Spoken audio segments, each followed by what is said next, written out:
বেকার ভাতারে বেদু ভাতারে জমা দিতে এসেছি। বিধবা ভাতা? হ্যাঁ। স্বামী মারা গেছে? না, স্বামী আছে। তাহলে বিধবা ভাতা বলছেন কেন? এই বেদু ভাতা। হ্যাঁ। বয়স কত আপনার? আমার বয়স 60-70 হইতে যাচ্ছে। ভাতার নাকি এর আগে জমা দিয়েছিলেন? হ্যাঁ, আমি যখন দিকে হয়েছে তখন 4-5 বার জমা দিয়েছিলেন? আমি কোনো সময়তেই আমারও 3 বার জমা দেয়। আমি জমা দিয়েছেন আপনি? আমি ওই কৃষি বন্ধুনার রেকর্ড ভূমি জমি। কৃষক বন্ধু? হ্যাঁ। কতবার জমা দিয়েছেন? আমি এইখানে একবারে দিয়েছিলাম, হয়নি, বুঝলি ভুল আছে, আবার আমি কৃষি বন্ধুতে 2 বার দিয়ে আনছি, ওই বরদপুরে। এই লক্ষ্মী ভান্ডার জমা দিতে আসছি। লক্ষ্মী ভান্ডার পান না? না, পাই না। এর আগে জমা দিয়েছিলেন? হ্যাঁ, আগে দিয়েছিলাম, পাইনি। কতবার জমা দিয়েছিলেন? 3 বার দেওয়া হয়েছি। সরকারের ক্যাম্প চলছে। উক্ত ক্যাম্পে যে সমস্ত উপভোক্তারা এসছেন, আপনারা লাইনে দাঁড়িয়ে ফর্ম রেজিস্ট্রেশন করিয়ে নেবেন। কেউ 3 বার, কেউ 4 বার, বারবার আবেদনপত্র জমা দিয়েও মিলছে না বিধবা ভাতা, বার্ধক্য ভাতা। শনিবার এমনই অভিযোগ উঠল ভরতপুর 1 নম্বর ব্লকের আলোগ্রাম পঞ্চায়েতে। হাসপাতাল মাঠে এদিন সেখানে স্থানীয় আলোগ্রাম পঞ্চায়েতে দুয়ারে সরকার শিবিরের আয়োজন করা হয়েছিল। শিবিরের শুরু থেকেই অধিকাংশ বিভাগে লম্বা লাইন পড়ে যায়। বিকেল গড়িয়ে গেলেও সে লাইন লম্বাই ছিল। তবে ঘণ্টাখানেক লাইনে দাঁড়িয়েও হাজারেরও বেশি বাসিন্দা আবেদনপত্র জমা দিয়েছেন। বেশি লম্বা লাইনের ভিড় দেখা যায় লক্ষ্মী ভাণ্ডার ও বার্ধক্য ভাতা কাউন্টারে। এসব দেখতেই শিবিরে উপস্থিত ছিলেন ভরতপুর ব্লক তৃণমূল কংগ্রেস সভাপতি নজরুল ইসলাম টার্জেন এবং ব্লক প্রশাসন থেকে উপস্থিত ছিলেন ভরতপুরের বিডিও দেওয়া শেরপা ও বিভিন্ন দপ্তরের দায়িত্বপ্রাপ্ত আধিকারিকরা। আর এই শিবির থেকেই সরকারি পরিষেবার বিরুদ্ধে ক্ষোভ উগরে দিয়েছেন। কারণ অভিযোগ 3 থেকে 4 বার আবেদন করেও কাজ হয়নি, আবার অনেকে তার থেকেও বেশি সংখ্যক পর আবেদন জমা দিয়েছেন বলে দাবি করেছে। যদিও স্থানীয় পঞ্চায়েত প্রশাসনের দাবি আবেদনপত্র ত্রুটি থাকার জন্য এমন ঘটনা ঘটেছে, তবে এবার আমরা যতটা পারছি সংশোধন করে আবেদনপত্র জমা নিচ্ছি। প্রসঙ্গক্রমে এবার দুয়ারে সরকারের 37টি পরিষেবা চালু করা হয়েছে। ভাতারে জমা দিতে এসেছি। বিধবা ভাতা? হ্যাঁ। স্বামী মারা গেছে? না, স্বামী আছে। তাহলে বিধবা ভাতা বলছেন কেন? এই বেদু ভাতা। হ্যাঁ। বয়স কত আপনার? আমার বয়স 60-70 হইতে যাচ্ছে। 70? এর আগে জমা দিয়েছিলেন? হ্যাঁ, 3 বার দিয়েছিলাম। হয়নি? না। আজকে কি নতুন করে আবার দিচ্ছেন? আবার নতুন করে দিচ্ছি। কি মনে হচ্ছে 3 বার দেওয়া হয়নি? হবে সাথে দিচ্ছি যে হোক আমার সবাই আমরা পেছিনি।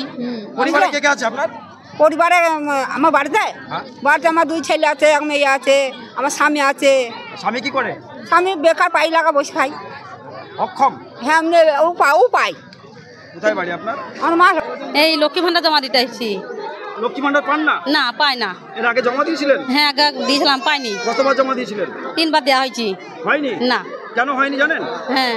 কেন হয়নি? কিসের লেগে হয়নি তা জানি। আজকে আবার জমা দিচ্ছেন? হ্যাঁ। হবে বলে মনে করছেন? হ্যাঁ, দেখি হবে নাকি। হ্যাঁ, আমি যখন দিকে হয়েছে তখন 4-5 বার জমা দিয়েছিলেন? এই 4 বার জমা দিয়েছি। হয়নি? না। আজকে এসছেন, আজকে কি নতুন করে আবার জমা দিচ্ছেন? হ্যাঁ। কি মনে হচ্ছে আপনার? 4 বার জমা দেওয়া হয়নি, এরপরে জমা দিয়ে কি পাবেন কি মনে হচ্ছে আপনার? মনে হচ্ছে পাইনি বলে আবার দিতে এসছে। পাবেন এরকম মনে হচ্ছে? কি হবে আমি জানি, পাইনি, জমা দিতে এসছি। এবার যা হতে হবে। আমার 60 বছর বয়স হয়ে যাইছে। করতে এসছেন? এখানে আমরা কৃষক বন্ধু জমা দিতে এসেছিলাম। কৃষক বন্ধু জমা দিয়ে? আচ্ছা, এর আগে জমা দিয়েছিলেন? না, এর আগে জমা দিইনি। আজকে যে জমা দিলেন, কৃষক বন্ধু পাবেন বলে মনে করছেন? আশা তো করছি। ভরতপুর 1 ব্লকের আজকে 2য় দিনের ক্যাম্প নতুন বছরে 2025 সালে। আমরা এখানে এসে দেখলাম অনেকে অভিযোগ করছেন কেউ 3 বার, কেউ 4 বার, কেউ বা 5 বার তাদের আবেদনপত্র জমা দেওয়ার পরেও তারা পরিষেবা পায়নি। কি বলবেন? দেখুন, আমাদের সরকার একটা সৎ উদ্দেশ্য নিয়ে কিন্তু এই ক্যাম্পটা চালু করেছে। আপনারা জানেন যে সরকারি যে প্রকল্পের সুবিধা, এখন বর্তমানে 37টা প্রকল্পের সুবিধা এই সরকার বর্তমানে এই ক্যাম্প চালু করাতে দেবে। তো এই 37টা প্রকল্পের সুবিধা আমাদের উপভোক্তারা অবশ্যই পাবে। এবং আপনারা জানেন যে বিগত দিনেও সরকার ছিল, কিন্তু কোনো সরকার একই ছাদের তলায় এতগুলো প্রকল্প নিয়ে কিন্তু কোনো সরকার এই চিন্তাভাবনা করেনি, যেটা আমাদের নেত্রী মমতা বন্দ্যোপাধ্যায় সরকার কিন্তু করেছেন। এবং বিভিন্ন অফিসিয়াল, আমরা তো অফিসে দেখেছি যে কোনো একটা কাজের জন্য পায়ের চটি ছিঁড়ে যেত, কিন্তু সেটা উদ্ধার হতো না। কিন্তু এখন বর্তমানে একই ছাদের তলায় সমস্ত প্রকল্পের সুবিধা কিন্তু এখানকার উপভোক্তারা পাবে। তবে আপনি যেটা বলছেন যে অনেকে হয়তো 4 বার 5 বার কাগজ জমা দেওয়ার পরেও তারা সুবিধা পায়নি, এটা মাথায় রাখতে হবে যে কাগজ জমা দিলাম আর পেয়ে যাবো এটা না, হয়তো দেখা যাবে সেই কাগজের কিছু ভুল ছিল, হ্যাঁ, সেই ভুল সংশোধন করে আগামীতে আবার তারা নতুন করে জমা দেখ। এবং আমাদের যারা এখানকার প্রধান আছে, অঞ্চল সভাপতি আছে, মেম্বাররা আছে, বিভিন্ন জায়গায় আমরা সে কথাই বলবো যে অবশ্যই ডকুমেন্টসগুলো জমা দেওয়ার আগে আমাদের যারা দলীয় নেতৃত্ব, দলীয় কর্মী যারাই আছে আর কি, তাদেরকে একটু দেখে নিলে ভালো হয়।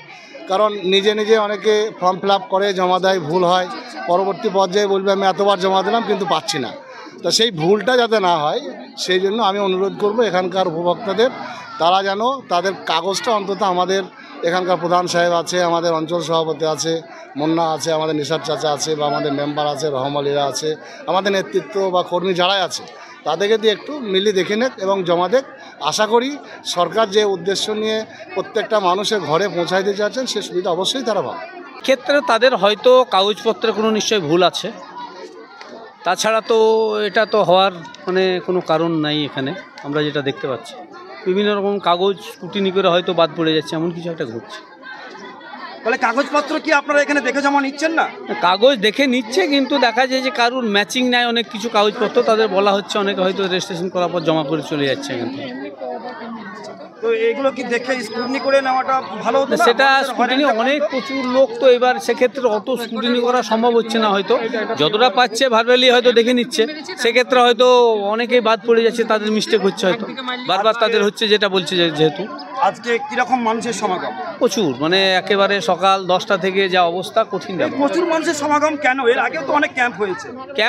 যারা 25 আসছে তারা অটোমেটিক্যালি বেড়ে যাচ্ছে। তারপরে বর্তমানে মুখ্যমন্ত্রী যে একটা মানে কৃষি ভাতা একটা টাকা দিয়েছে, সেখানে মানুষ আরও জেগে উঠেছে যে তাদের শস্য বিমায় প্রচুর একটা টাকা কিন্তু এলাকার মানুষ অনেক পেয়েছে। সেই জন্য মানুষ এই যে এখানে দেখতে পাচ্ছেন, এটা সবই কৃষক বন্ধুর আওতায় বা এই এলাকাটায় সমস্ত নতুনভাবে কার্ড তৈরি হচ্ছে, এরা এখানে প্রচুরভাবে এসছে। কিন্তু এর আগে যারা 3-4 বার জমা দিয়ে ঘুরে গেছে, তারা আজকে আবার নতুন করে জমা দিচ্ছে। এদের জন্য কি কোনো নির্দিষ্ট ব্যবস্থা নিয়েছেন?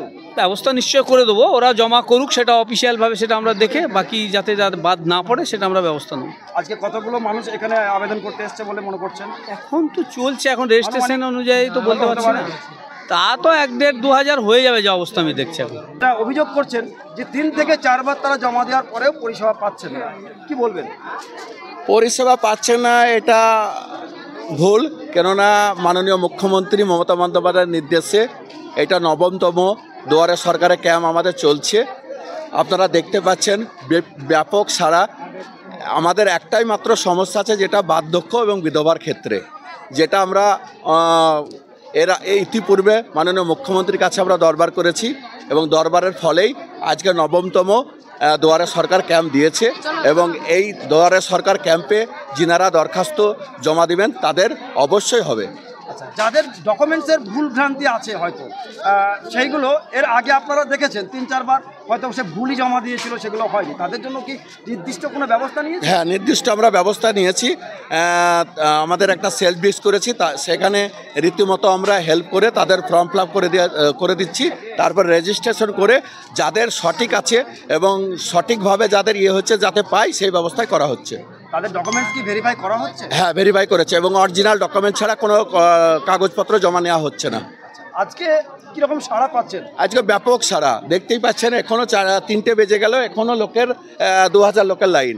এত সাড়া কেন? তাহলে আগে কি দুয়ারে সরকারে কি ফেলিওর ছিল? না, দুয়ারে সরকার ফেলিওর ছিল না, কেননা ফেলিওর বার্ধক্য এবং বিধবা, লক্ষ্মীর ভাণ্ডার যেহেতু বয়স পুজে গেছে, সেই মহিলাগুলো তো যাদের বয়স পুজে যাবে তারা তো এসে জমা দেবে, তার জন্যই ভিড়। আজকে যারা দুয়ারে সরকার ক্যাম্পে যাদের আবেদন জমা দিচ্ছে, আপনি কতটুকু আশাবাদী যে প্রত্যেকেরই হয়ে যাওয়ার? আমরা মাননীয় মুখ্যমন্ত্রী 9তম দুয়ারে সরকারের জন্য একটা SOP পাঠিয়েছে, তাতে যা গাইডলাইন অনেক সহজ করেছে এবং আমি আশাবাদী যত জনসাধারণ এখানে এসে দরখাস্ত জমা দিচ্ছে সকলের আশা পূরণ করা যাবে।